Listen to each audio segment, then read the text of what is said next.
Hello, welcome. Mix makeup sir. നമ്മൾ discuss ചെയ്യാൻ പോകുന്ന എന്താണെന്ന് വെച്ച് കഴിഞ്ഞാൽ മെഡിക്കൽ ആസ്ട്രോളജിയെ പറ്റിയാണ്.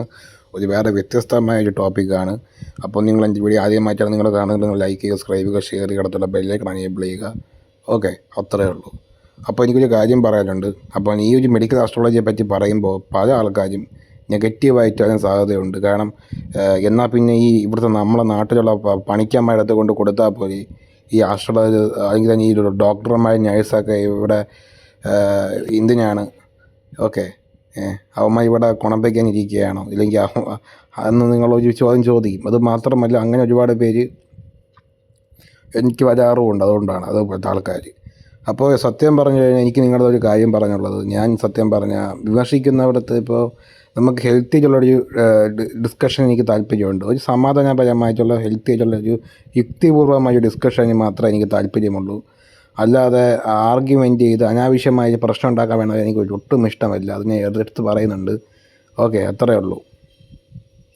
ഓക്കെ, അപ്പോൾ സത്യം പറഞ്ഞു കഴിഞ്ഞാൽ ഞാനെന്ന് പറഞ്ഞു കഴിഞ്ഞാൽ കൃത്യമായ പ്രൂഫ് കാണിച്ച് മാത്രമേ സംസാരിക്കത്തുള്ളൂ.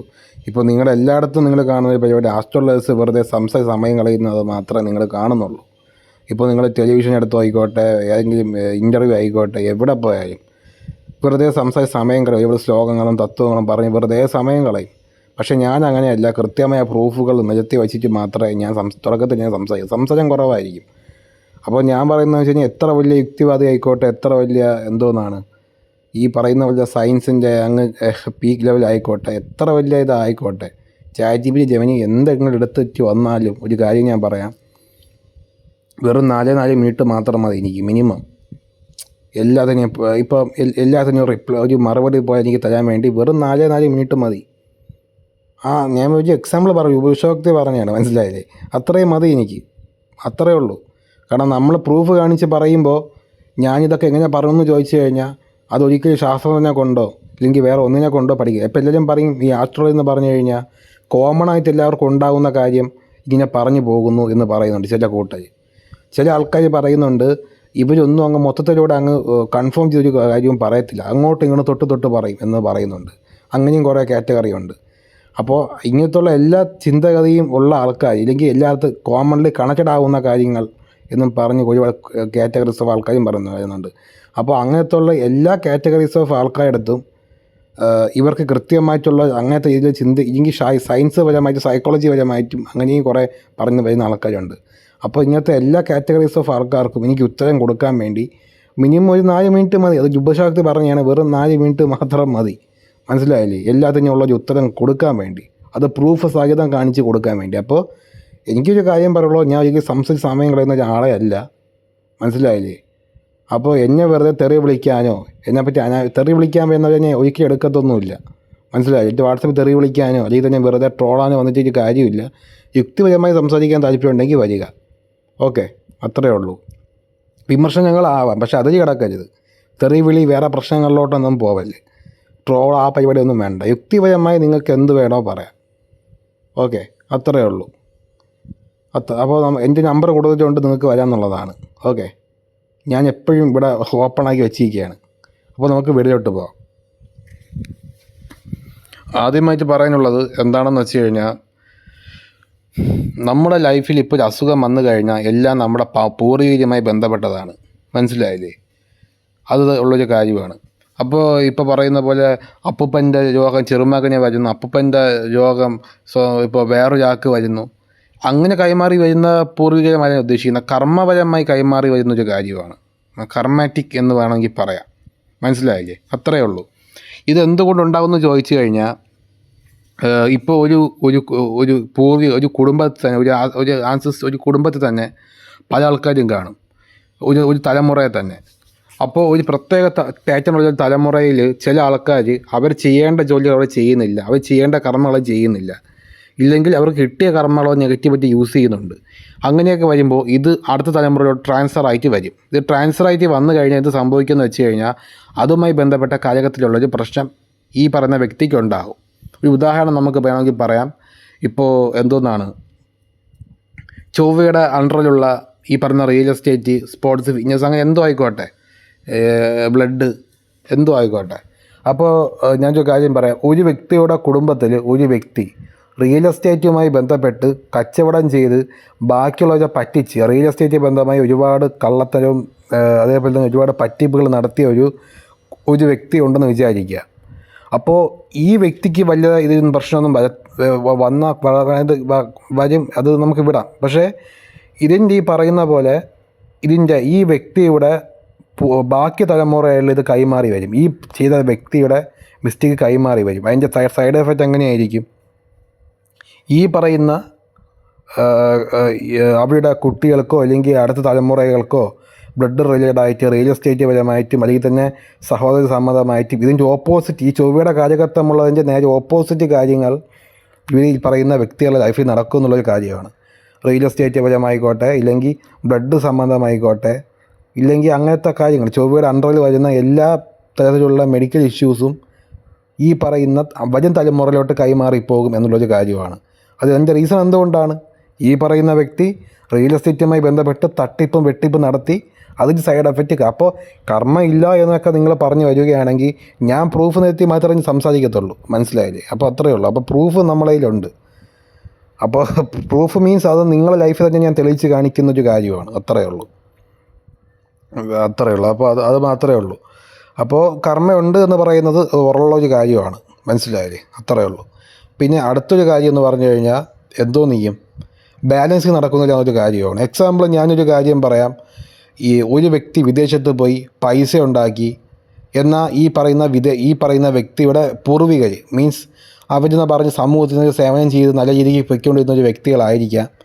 അപ്പോൾ ഈ പറയുന്ന പോലെ കേതുവിൽ നിന്ന് രാഹുലോട്ട് ഷിഫ്റ്റ് ചെയ്ത സമയത്ത് ഈ ഒരു കുടുംബത്തിലുള്ള എല്ലാവരും ആത്മീയമായി പോയ കുടുംബത്തിൽ നിന്ന് അടുത്ത തലമുറയിലുള്ളവർ എന്തോന്നും ചെയ്യുന്നു വെച്ചാൽ ചിലവർ ഈ പറയുന്ന പോലെ വിദേശത്ത് പോകും. വിദേശത്ത് പോയിട്ട് അവിടെ നിന്ന് അടിച്ച് പൊളിച്ച് പൈസകളെല്ലാം ചിലവാക്കി കളയും, മനസ്സിലായില്ലേ? ഇവർ സ്വന്തം നാടിന് വേണ്ടി ഒരു പുണ്യപ്രവൃത്തി ചെയ്യുന്നില്ല, ഈ സ്വന്തം നാടിനെ ഉയർത്തിക്കൊണ്ടുവരാൻ വേണ്ടി ഒന്നും ചെയ്യുന്നില്ല, ഇല്ലെങ്കിൽ അങ്ങനെ ഒന്നും ചെയ്യുന്നില്ല. അങ്ങനെ ചെയ്യാതെ വരുമ്പോൾ എന്ത് സംഭവിക്കും?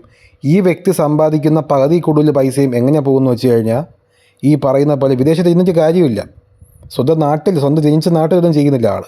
അങ്ങനെ വരുമ്പോൾ ഈ പറയുന്ന പൈസ എല്ലാം ഈ പറയുന്ന പോലെ ഈ പറയുന്ന വ്യക്തിയുടെ അച്ഛനോ അമ്മയ്ക്കോ കുടുംബക്കാർക്കോ അസുഖത്തിൻ്റെ പേരിൽ വേണ്ടി ഇയാൾ സമ്പാദിക്കുന്ന പൈസ എല്ലാം ചിലവായി പോകും, മനസ്സിലായില്ലേ? അങ്ങനെ ചിലവായി പോയി അങ്ങനെ ധനനഷ്ടം ഉണ്ടാകും, അസുഖങ്ങളും ഉണ്ടാകും, മനസ്സിലായില്ലേ? അപ്പോൾ ഈ വ്യക്തി എന്തോ ചെയ്യണം? സ്വന്തം നാടിനെയും കൂടെ സഹായിക്കണം. സ്വന്തം നാടിനെയും കൂടെ സഹായിച്ചു കഴിഞ്ഞാൽ എന്ത് സംഭവിക്കും? ഓക്കെ, അത് ആ ഒരു വ്യക്തിക്ക് നല്ല രീതിക്ക് ഗ്രോത്ത് ഉണ്ടാകും എന്നുള്ളൊരു കാര്യമാണ്. സാമ്പത്തികമായി നഷ്ടം ഉണ്ടാകുന്ന വിധം മെയിൻറ്റെയിൻ ചെയ്ത് പോകാൻ പറ്റും. ഇതെല്ലാം ഒറ്റ കാര്യം കൊണ്ട് നോക്കി പറയാൻ പറ്റത്തില്ല. ഇത് ഞാൻ ഒരു പ്രത്യേക കാറ്റഗറീസ് ഓഫ് ഇത് പറഞ്ഞ് എല്ലാം അങ്ങനെ ആവണമെന്നൊന്നുമില്ല.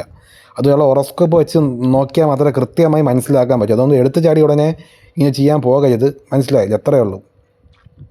ഇതാണ് പറഞ്ഞ ബാലൻസിങ് ഫാക്ടർ എന്ന് പറഞ്ഞു കഴിഞ്ഞാൽ ഒരു ഉദാഹരണം വെച്ച് ഞാൻ പറയുകയാണ്. ഇനി അടുത്ത കാര്യമെന്ന് വെച്ച് കഴിഞ്ഞാൽ എന്തോന്നാണ്? കർമ്മകൾ പെൻഡിങ് ആവുന്ന പരിപാടി. ഇപ്പോൾ എക്സാമ്പിൾ ഒരു നമ്മുടെ നാട്ടിൽ സ്ത്രീകളെ ഡൊമിനേറ്റ് ചെയ്ത് ഭർത്താക്കന്മാർ വയ്ക്കും.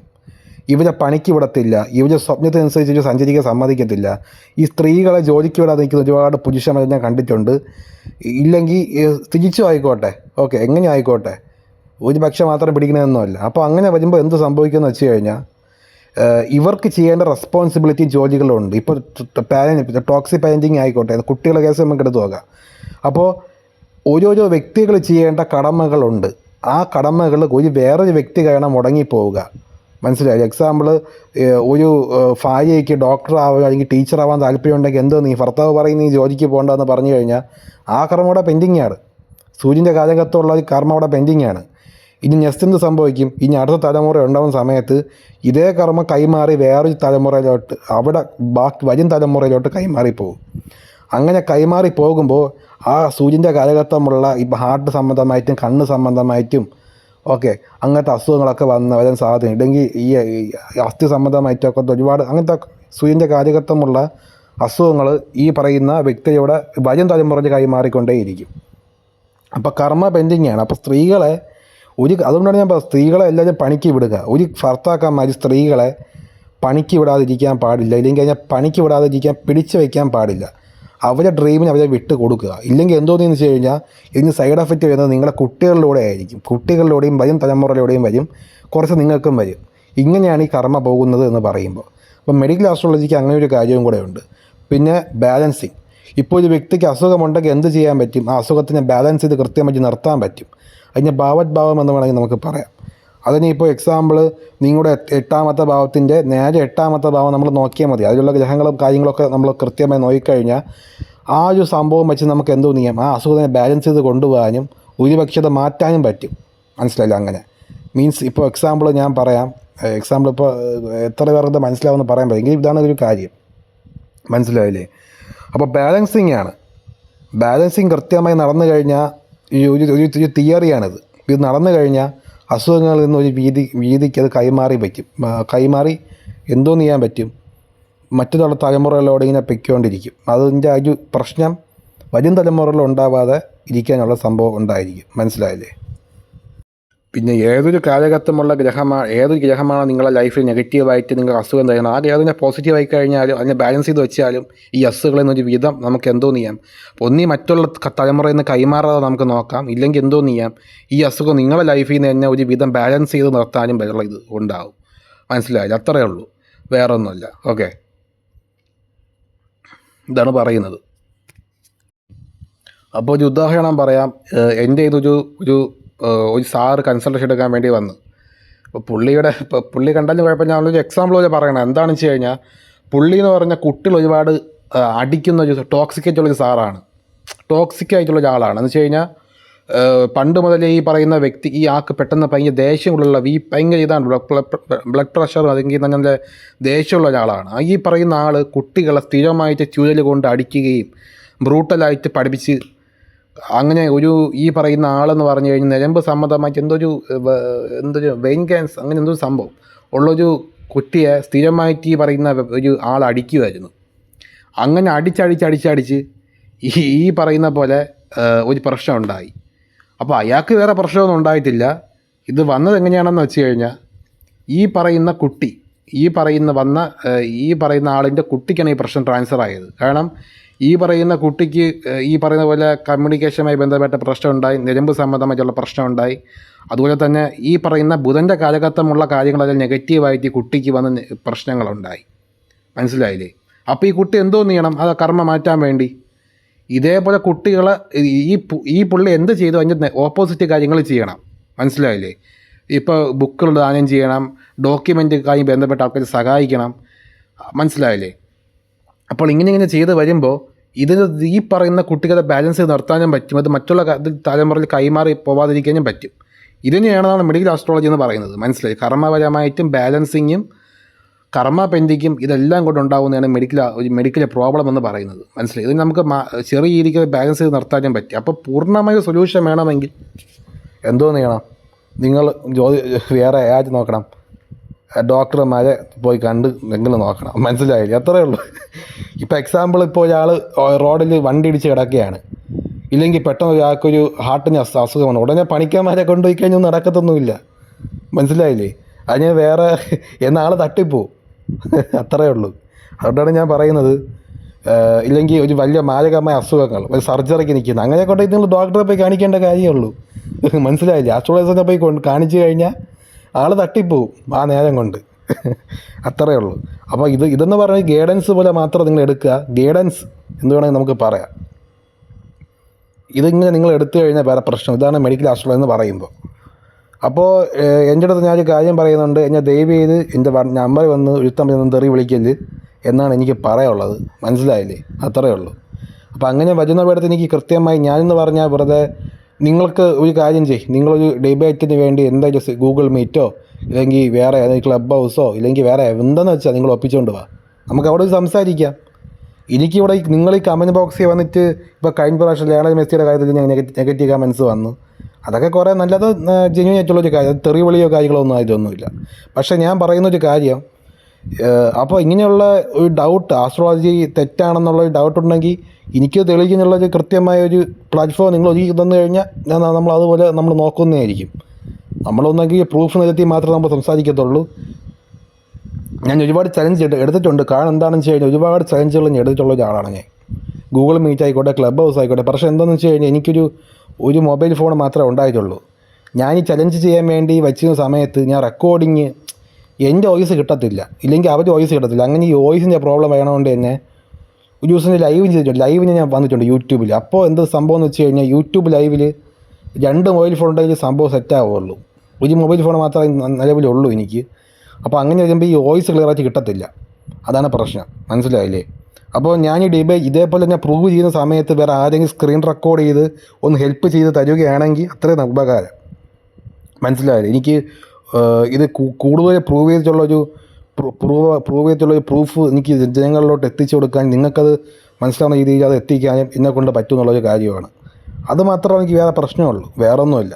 ഓക്കെ, അപ്പോൾ നമുക്ക് എന്തോ ചെയ്യാം, അടുത്ത വീഡിയോയിലോട്ട് കാണാം. ഓക്കെ.